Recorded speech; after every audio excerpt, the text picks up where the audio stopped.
একটি প্রশ্ন, আর তাতেই প্রকাশ পেল তাসনুভা তিশার বহুদিনের লুকিয়ে রাখা স্বপ্ন। বলিউডের এক জনপ্রিয় অভিনেতার বিপরীতে অভিনয় করতে চান তিনি।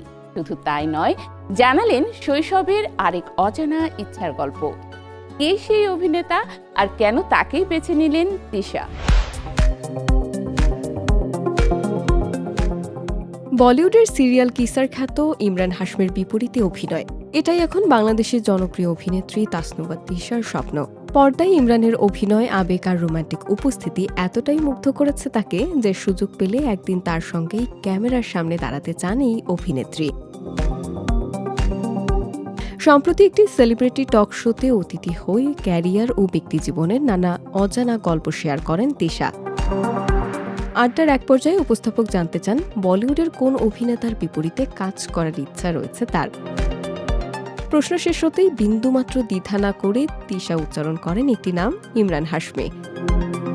নিজের পছন্দের অভিনেতার প্রসঙ্গে তিশা বলেন, ইমরান হাশমির অভিনয়ে যে আবেগ, আন্তরিকতা ও প্যাশন ফুটে ওঠে তা তাকে সবসময় মুগ্ধ করে।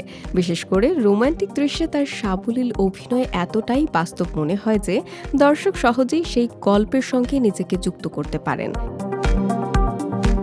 এই গুণই ইমরানকে অন্যদের থেকে আলাদা করে বলে তিনি মনে করেন।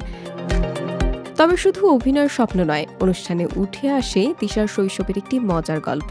ছোটবেলায় তিনি বাংলাদেশ সেনাবাহিনীতে যোগ দেওয়ার স্বপ্ন দেখতেন, কিন্তু সেই ইচ্ছার কথা শুনে বাবা প্রায় মজার ছলে বলতেন, আর্মির ভারী বন্দুক তো তুমি উঁচুই করতে পারবে না। কারণ তখন তিশা ছিলেন বেশ ছিপছিপে গড়নের। বাবার সেই রসিকতা আজও হাসি মুখে স্মরণ করেন এই অভিনেত্রী। ছোট পর্দায় নিজের অভিনয় দক্ষতায় দর্শকদের হৃদয়ে জায়গা করে নেওয়া তাসনুভা তিশা এখন নিয়মিতই নতুন নতুন কাজ নিয়ে ব্যস্ত। আর সেই ব্যস্ততার মাঝেও বলিউডের জনপ্রিয় অভিনেতা ইমরান হাশমির সঙ্গে একদিন পর্দা ভাগাভাগি করার স্বপ্ন লালন করেছেন তিনি। এখন দেখার বিষয় তিশার এই ইচ্ছা ভবিষ্যতে বাস্তবে রূপ নেয় কিনা। যদি কখনো দুই বাংলা পেরিয়ে বলিউডে ইমরান হাশমির বিপরীতে তাকে দেখা যায়, তবে সেটি নিঃসন্দেহে তার ভক্তদের জন্য হবে দারুণ এক প্রাপ্তি।